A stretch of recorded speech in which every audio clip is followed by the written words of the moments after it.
everybody. This is Michele. And this is Julie.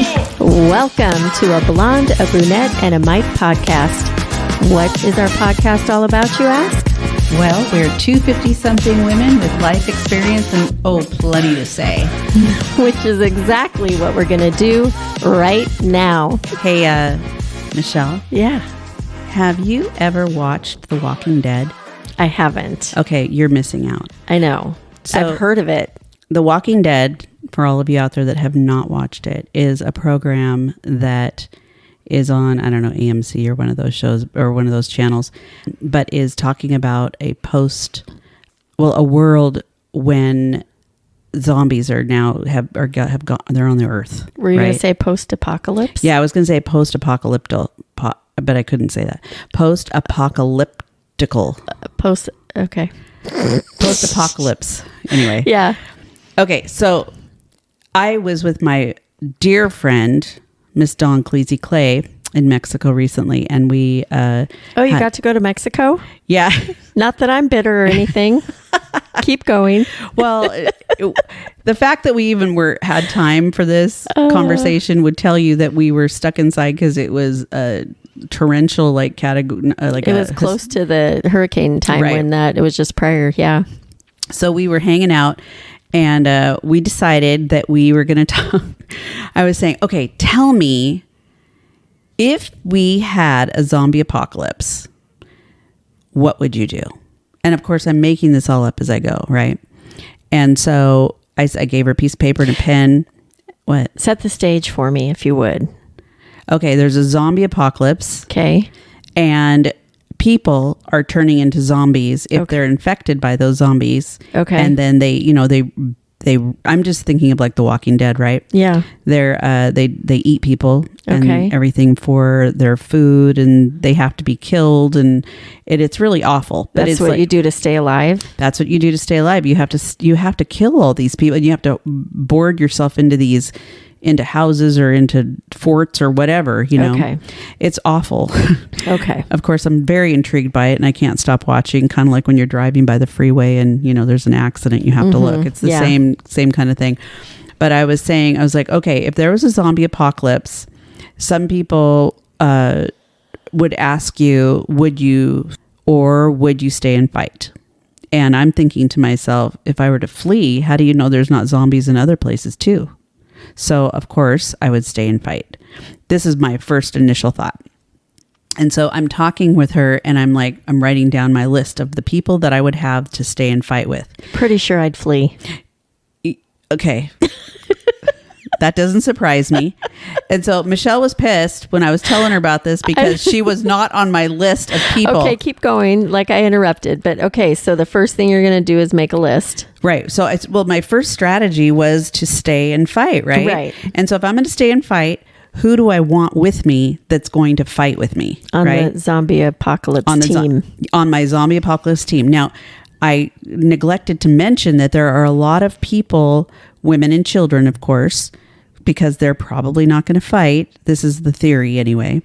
At least the children aren't, but there's going to be some badass women probably that will. But the other ones, like Michele, will be making food for people. That's me and my pearls and apron. And she was totally down with that. I can do that. And Zoe, I said Zoe could make food too. But I've got my sons, and I've got Brian. I put Brian on the zombie apocalypse team, and basically kind of all these people. Jesse, Jesse, and I assigned roles to them. Like Jesse would be a soldier. It's kind of like the same people we have in our life. Right. Well, in some respects, yes. Because you could look at it a couple of different ways. There's a couple of guys that I know that are like, they're all military people, either military or they're police. All of a sudden, now I like these people. Do you have a gun? Okay, you can come here. I've changed my mind about guns. I'm going to go to Texas and live with Andrew because he's probably got an AK-47 by now, I don't know. But, you want to be with people who know what they're doing and know how to live out in the wild and everything, right? Yeah. So anyway, so we're chit-chatting about this, and I've got all these people that are on my team, and apparently normally I'm the leader of the team, which is kind of hilarious. And we fight. But then I started thinking about it after talking with Dawn, and I changed my mind. Because if you think about it, do you really want to live in a world that is overrun with zombies? I mean, if you don't know what's happening in the other parts of the world, you can make an assumption that there's zombies everywhere. It could be, that there's some virus that's gone around and it's, like infected people's brains. And then the only way that you can get this virus is if you get bitten. In theory, these are all things in theory, but there's nothing to say that down the road, however many millions of years or whatever, that this kind of thing couldn't happen. A zombie apocalypse. So I'm really sounding like you right now with all of your, why are you looking at me like that? What do you mean? What do you mean? With all my crazy ideas? Yeah, with your conspiracy theories. I see the foil hat on your head right now. It's shining and blinding me. Okay, so anyway, after talking with Dawn and we were talking about this, and I was like, she kind of makes a good point. I don't know if I want to really live in an environment like that. I certainly don't want to have children. What are your options? Well, then the other option would be to Jim Jones it, Jones World it. Oh, geez. I know. So you get everybody together and you have all the people you love together. I'm not gonna leave my mom to die by the hand of a zombie.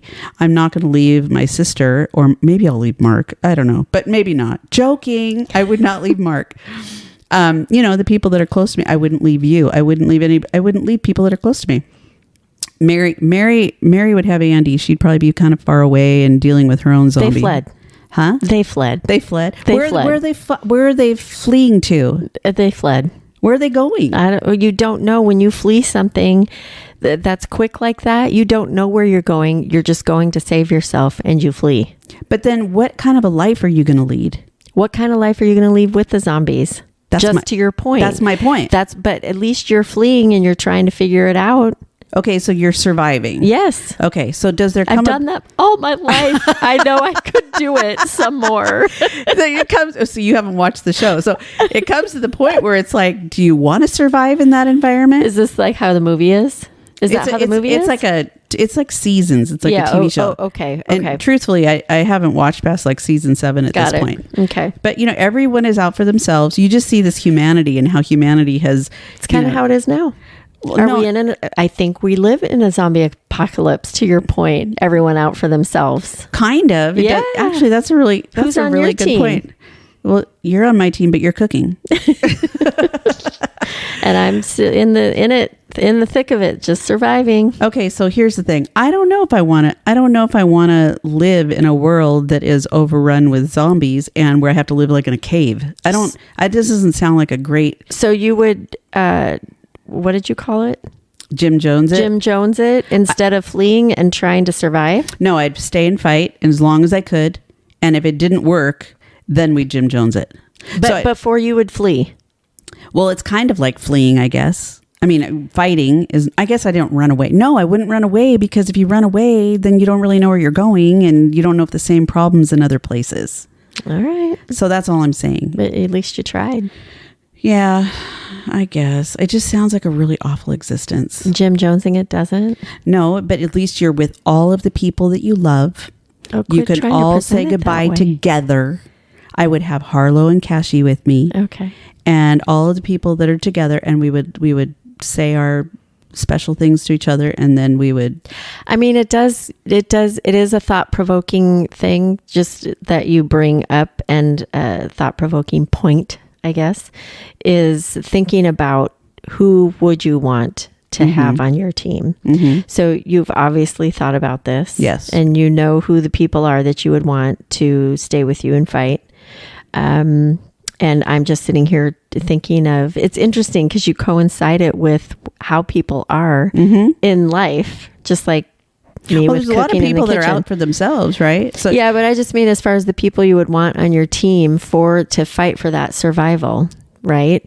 Like my son Ian, he's an animal. I would definitely want him on my team, you know. But you start thinking animal in a good way.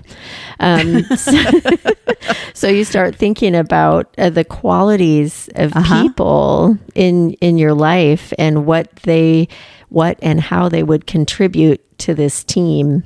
And what does that look like? And some people can't contribute, because they're elderly or they're helpless or whatever, I think it's interesting too, because you look at that, take the zombie apocalypse out of it, and what do these people contribute in your life? Yeah. Right. And, are these people that you want on your team? Well, these are people that you potentially might be living with for the rest of your life, you know?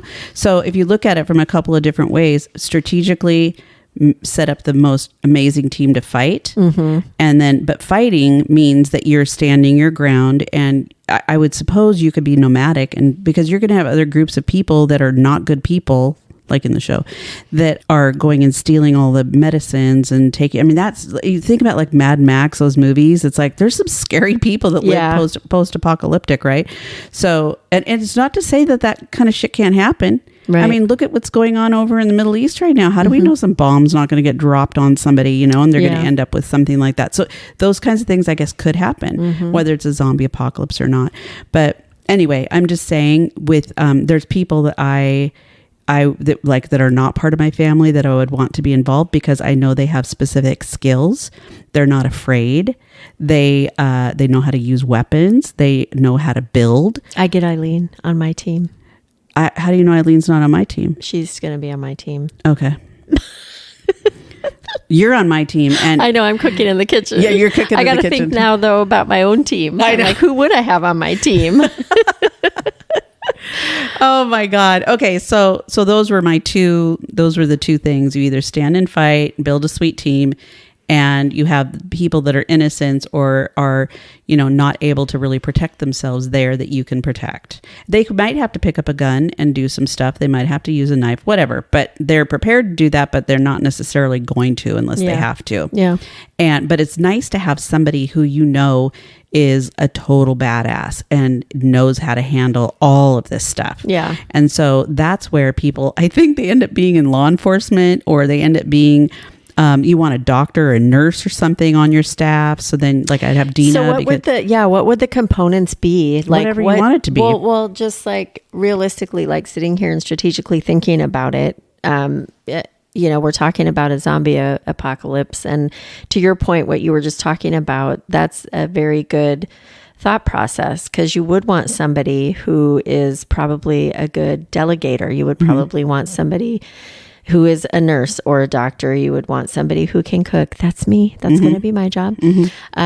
Strategic, somebody that is strategic. So all of those different, what else? What other things can you think of? Someone who is familiar with weapons. Someone who is familiar with a build. I think it would be really important to have somebody who knows how to build. Someone who knows how to camp, like out in the wild kind of a thing, because survival. They can start fires. They can do all that kind of stuff as needed. And someone who's not a baby and wimpy that doesn't whine about the fact that they're cold, like me. That would be me. I'd be like, give me a blanket so I can guide you guys.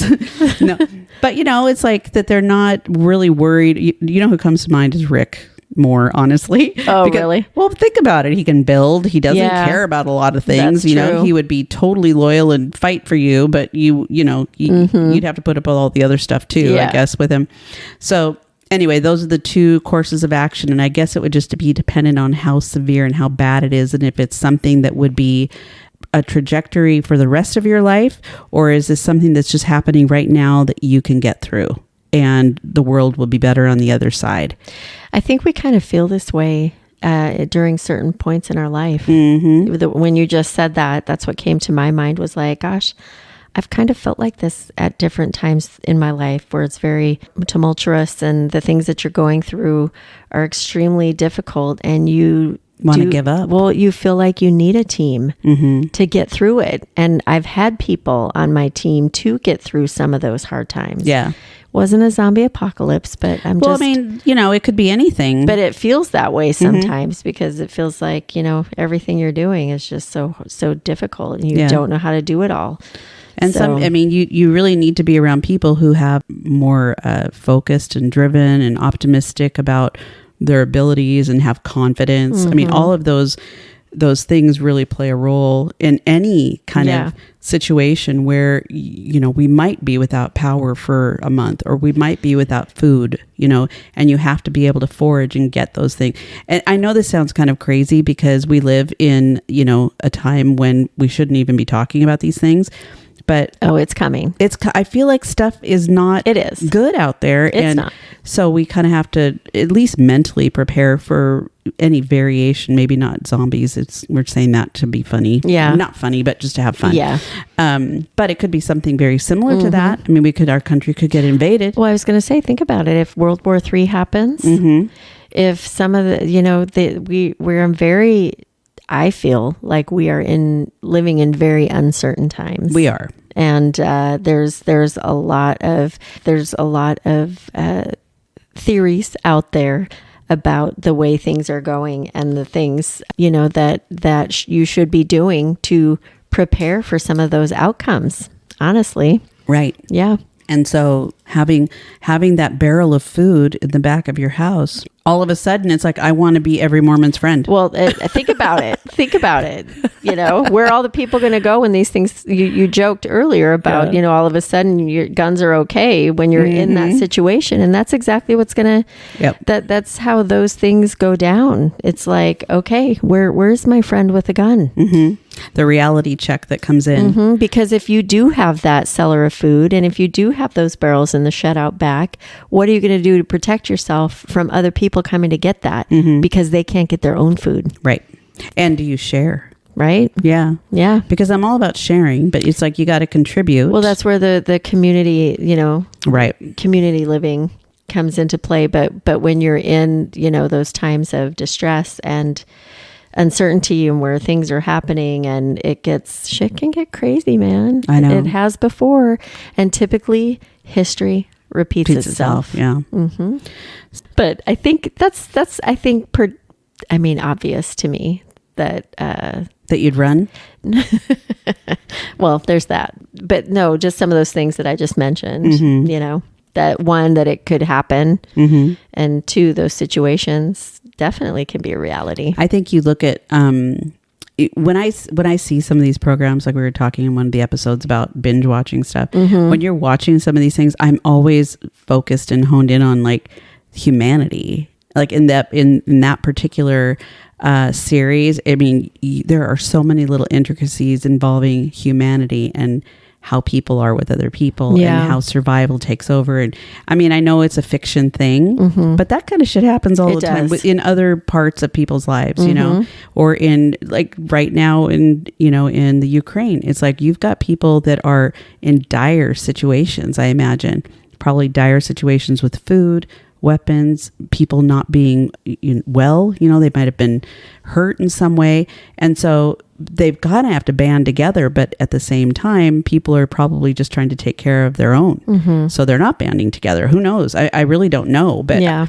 I try to imagine if we were in war-torn world, what that would be like. And I mean, I don't ever want to find out. No. And I don't want the generations ahead of me to find out either. But the reality is, like you said, history repeats itself. So it may not be a zombie apocalypse, but it might be a Putin, who's infecting other parts of the world, or, some nuclear weapon, or, I mean, the reality is that these things can happen. Oh, yeah. And not to be, all scared and all this kind of stuff. I mean, we started out talking about this kind of as not a joke, but just kind of like I don't know, just something a little more light. And something to think about. Yeah, I mean, really think about it. When you think about how it weaves in and out of really just your own life and scenarios, and, you talk about who you'd have on your team. It is like I mean. Okay, well, what about this? Michelle, what if they don't want you on their team? That's the other thing, too. That's why I'd be fucking fleeing. Yeah. I know. I was kind of like, well, what if they don't want me on their team? I'm out. I know. I guess I'm on my own now. You can't have any food. Nobody picked me. I'll just leave. She's the last person picked for dodgeball. Anyway. Okay. Well, on that note, Michelle. Yeah. I'll pick you first for dodgeball because I will put you in front of me. Yeah, I'll get hammered first. I was never good at that game. I was not good at that game. Yeah. So the socials? Yeah, we are out on all the socials, and we are building our library of episodes on YouTube. Julie has been very busy getting that taken care of and squared away, and we're getting there. So you should go check it out. And while you're there, feel free to subscribe. Yeah, and download And subscribe. Yeah, and we have everything split into seasons. So season 1, season 2. There's actually a lot of people viewing on YouTube. Yeah. It's been kind of interesting. We even have some 5-star reviews. That we didn't even know were there. No, those are on Google. That's what I mean. But it shows that we've gotten those. So that's really great. Thank you so much. And we appreciate all our listeners and all the things that you do. Thanks for taking the time with us on your drive or while you're doing the dishes or whatever you're doing. At the gym, on your walk. Yeah, whatever. Thanks for taking us along. We will chat with you some more next week. So in the meantime, peace out. Take care, people. Bye.